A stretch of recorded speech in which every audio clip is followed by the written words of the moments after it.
And we are back to the fourth segment of the GSMC Basketball Podcast presented by the GSMC Sports Network. This segment is going to be a little bit shorter than the last few segments simply because there's not really much that needs to be elaborated. So, Woj recently gave us an update on the Jontay Porter situation. If you guys don't remember, it was speculated that Jontay Porter was involved in helping out sports gambling. And so the report is, I'm just pulling it up right now, is that, so the NBA has banned him for life. He is not going to be an NBA player anymore, unfortunately for him. But the league statement is, the league's investigation found that prior to the Raptors' March 20 game, Porter disclosed confidential information about his own health status to an individual he knew to be an NBA bettor. Another individual with whom Porter associated and knew to be an NBA bettor subsequently placed an $80,000 parlay proposition bet with an online sports book to win $1.1 million, wagering that Porter would underperform in the March 20 game.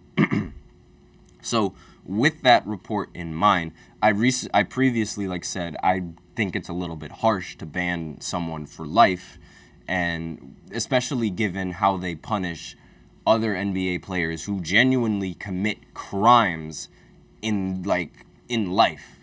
And the fact that they sort of ban him for life for gambling is much more of an ethical problem rather than it is like a league problem. Because I genuinely think he should be banned from the NBA entirely, because doing that is just inexcusable. I mean, disclosing that kind of information, regardless whether it's harmful, whether it hurts anyone or not, it's cheating.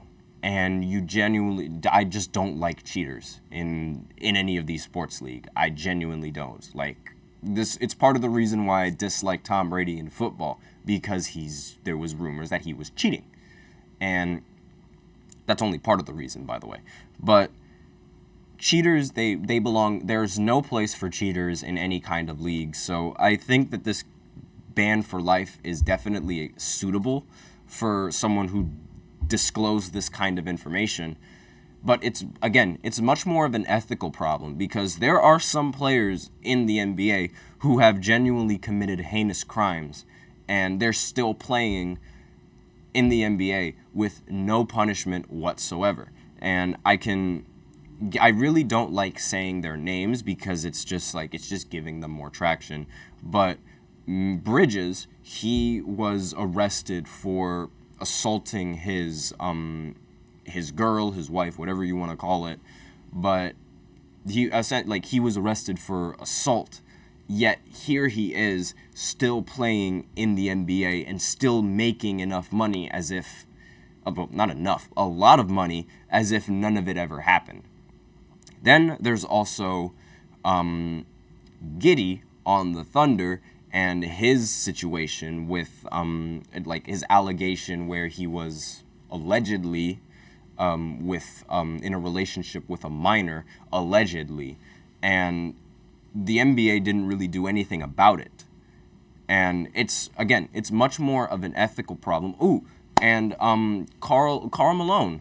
It's very, very well known that Karl Malone impregnated a 13-year-old when he was in college, and the NBA and the fans, they're not as nice with Karl Malone, but the NBA still isn't afraid to sort of honor him and what he's done to the league. And Utah Jazz fans, they genuinely do not really care. But it's these kind of players that are still making money when they commit these kinds of crimes, and it's an ethical problem, because it's how are you going to ban someone for life for gambling and sports betting, but you don't ban someone who commits a crime from your league? Because neither of those types of players, in my opinion, belong in the league whatsoever. If you hurt someone, if you allegedly hurt someone, and if it's there's just no place in that league.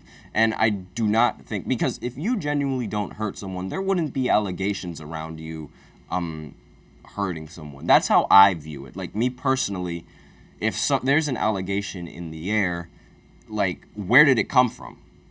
Like, it had to have come from somewhere. That's my personal take on it. And I don't think that people like that have a place in any kind of sports league, because that's just giving them like popularity. Like, wow, you're still giving the attention to someone who allegedly did this, allegedly did that. Even if it's allegedly, you don't know for sure. And so, like, obviously, like, there's the thought of, like, what if they did do it? And then there's the thought of what if they didn't do it? So I sort of understand, like, why. But again, it's really, like, just an ethical problem. And it's really, really difficult to talk about, because it's, like, you're sort of uncertain. And it's, like, it's much easier to give a lifetime ban for someone who's gambling, because it's much more certain whether or not they were involved with it or not, as opposed to these kinds of acts that a lot of these players do.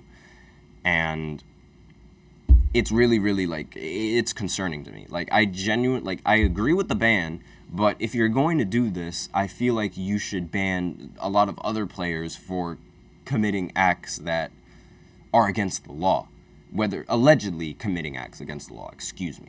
So that's basically, like, all I really have to say on this segment and about Jontay Porter and his little situation, because it's really unfortunate for him. But again, like, he really shouldn't have disclosed this kind of information, like, whatsoever. Definitely should not have disclosed this information. But that's basically it for the fourth segment. Again, I said it was going to be a relatively shorter fourth segment, because there's not really much that needs to be said about this.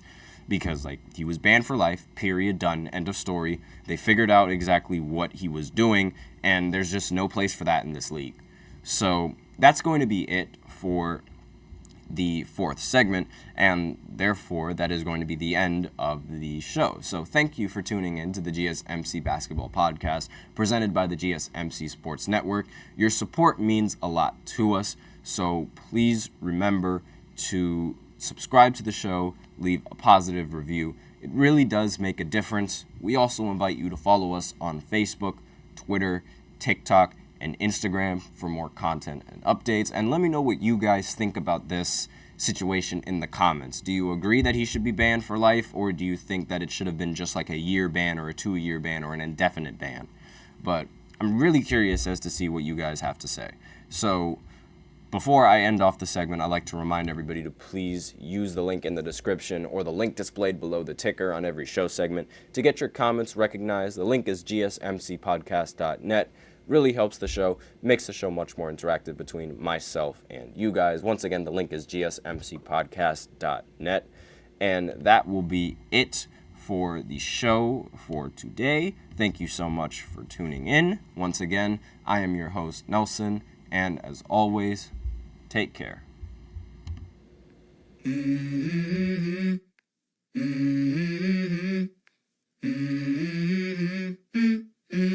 Let's go.